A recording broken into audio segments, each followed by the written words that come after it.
और उत्तराखंड में जल्दी यूसीसी कानून लागू होने जा रहा है। कल विधानसभा सत्र के दौरान चर्चा के बाद समान नागरिक संहिता बिल ध्वनिमत से पास हो गया। नागरिक संहिता उत्तराखंड 2024 विधेयक को पारित किया जाए। जो माननीय सदस्य इसके पक्ष में हो कृपया हाँ कहें। जो माननीय सदस्य इसके विरोध में हो कृपया नहीं कहें। हाँ की संख्या अधिक है, अतः विधेयक पारित हुआ।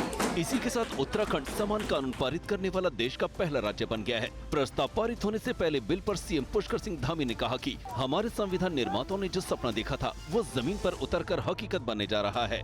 जल्द ही ये कानून लागू होगा जिससे सबको समानता का अधिकार मिलेगा, महिलाओं को सशक्तिकरण भी होगा, उनकी सुरक्षा भी होगी। सभी प्रकार के बेटे बेटियों के सभी प्रकार के प्रावधान समान नागरिक संहिता में किए हैं और सबके समानता के लिए ये कानून भारत के संविधान की मूल भावना के अनुरूप राज्य के अंदर पारित किया गया है।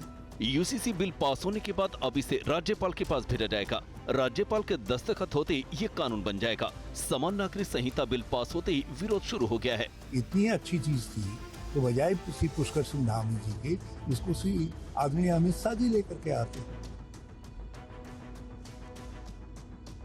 अहमदाबाद और ठाणे से अयोध्या के लिए आस्था स्पेशल ट्रेन रवाना की गई है। रिपोर्ट में आपको दिखाएंगे पूरी खबर।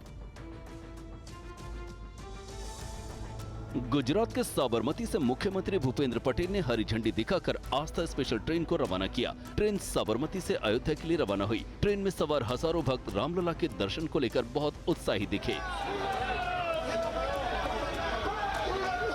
वहीं महाराष्ट्र के ठाणे से भी आस्था स्पेशल ट्रेन शुरू की गई है। बीजेपी नेता निरंजन दावखरे ने हरी झंडी दिखाकर ट्रेन को रवाना किया। इससे पहले ट्रेन को फूल माला से सजाया गया। स्टेशन पर राम भक्त भजन पर झूमते दिखे।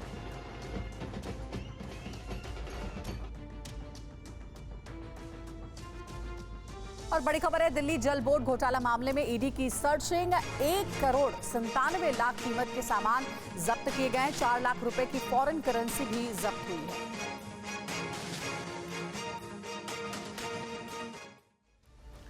दिल्ली जल बोर्ड घोटाले में मंगलवार को ईडी ने बड़ा सर्च ऑपरेशन चलाया था। इस सर्च ऑपरेशन में 1,97,00,000 की कीमत के सामान और 4 लाख रुपए की फॉरेन करेंसी जब्त की गई है। ईडी ने ये सर्च ऑपरेशन वाराणसी और चंडीगढ़ में चलाया था। ईडी का दावा है कि घूस को आम आदमी पार्टी से जुड़े लोगों तक पहुंचाया गया। साथ ही इस पैसे का इस्तेमाल पार्टी के इलेक्शन फंड्स के लिए भी किया गया। जबकि आपने ईडी के सभी आरोपों को गलत बताया है। आपने कहा कि मंगलवार को ईडी के रेड में कहीं से कुछ बरामद नहीं हुआ है। और ईडी समन मामले में अरविंद केजरीवाल को झटका लगा है। केजरीवाल को कोर्ट से समन जारी हुआ है। अब 17 फरवरी को उन्हें पेश होना होगा। केजरीवाल ईडी समन मामला अब नए मोड़ पर आ गया है। केजरीवाल के खिलाफ ईडी की शिकायत पर दिल्ली की राउस एवेन्यू कोर्ट ने समन जारी कर दिया है। इस फैसले के मुताबिक 17 फरवरी को सीएम केजरीवाल को अदालत में पेश होना होगा। ईडी ने सीआरपीसी 190 के प्रोसीजर के तहत कोर्ट में शिकायत दर्ज कराई थी। इस शिकायत में आईपीसी 174 लगाई गई थी।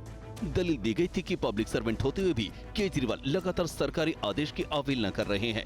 इससे पहले शराब घोटाले मामले में 5 समन भेजने के बावजूद सीएम केजरीवाल ईडी के सामने पेश नहीं हुए, जिसके बाद ईडी ने कोर्ट का रुख किया। ईडी ने समन की तामील नहीं करने पर केजरीवाल के खिलाफ शिकायत दर्ज की और कोर्ट से केजरीवाल को समन जारी कर तलब करने की गुजारिश की थी। दिल्ली शराब घोटाले से जुड़े केस में ईडी ने केजरीवाल को पहला समन पिछले साल 2 नवंबर को भेजा था। इसके बाद 21 दिसंबर को दूसरा समन भेजा गया, तो इस साल 3 जनवरी, 18 जनवरी और 31 जनवरी को समन भेजा था। केजरीवाल ने इन 5 समन का कोई जवाब नहीं दिया और इन्हें गैर कानूनी बताया। आम आदमी पार्टी का दावा है कि बीजेपी सरकार सियासी बदले की भावना से उनके नेताओं के खिलाफ ईडी का इस्तेमाल कर रही है। जो आम आदमी पार्टी के राज्यसभा सांसद और ट्रेजरर एनडी गुप्ता जी के घर पे छापे पड़े, ये क्या दिखा रहे हैं? ये दिखा रहे हैं कि अब ईडी ने अब कोई दिखावा भी नहीं रखा कि वो किसी केस में इन्वेस्टिगेशन करने आए। वहीं बीजेपी भी इस मामले पर लगातार हमलावर है। मैं अरविंद केजरीवाल से अपेक्षा करता हूं कि वो 17 तारीख को पेश होंगे। और नीतीश कुमार एनडीए खेमे में एंट्री के बाद पहली बार दिल्ली दौरे पर हैं और दौरे के पहले दिन उन्होंने प्रधानमंत्री मोदी, अमित शाह और जेपी नड्डा से की मुलाकात। एनडीए में वापसी के बाद बिहार के सीएम नीतीश कुमार पहली बार प्रधानमंत्री नरेंद्र मोदी से मिलने पहुंचे। दिल्ली में पीएम से नीतीश ने मुलाकात की। इस दौरान नीतीश के चेहरे पर मुस्कान साफ झलक रही थी। साथ ही मानो नीतीश ये भी भरोसा दे रहे थे कि अब वो पाला नहीं बदलेंगे, जिसका जिक्र खुद नीतीश ने पीएम से मुलाकात के बाद किया। 1995 से जो साथ में थे, अब बीच में 2 बार इधर उधर जरूर हो गए थे, लेकिन अब कभी नहीं, फिर वहीं रहेंगे, अब इधर उधर नहीं। हालांकि इस दौरान नीतीश से जब सीट शेयरिंग को लेकर सवाल किए गए थे तो उन्होंने कहा कि इस पर बात करने का कोई तुक नहीं है, वो तो सब होता रहेगा। नीतीश केंद्रीय गृह मंत्री अमित शाह से भी मिले। साथ ही नीतीश ने बीजेपी के राष्ट्रीय अध्यक्ष जेपी नड्डा से भी मुलाकात की। बिहार में राज्यसभा की 6 सीट खाली हो रही हैं, जिनके लिए 27 फरवरी को चुनाव होना है। माना जा रहा है कि बीजेपी अध्यक्ष से नीतीश ने राज्यसभा चुनाव पर भी चर्चा की।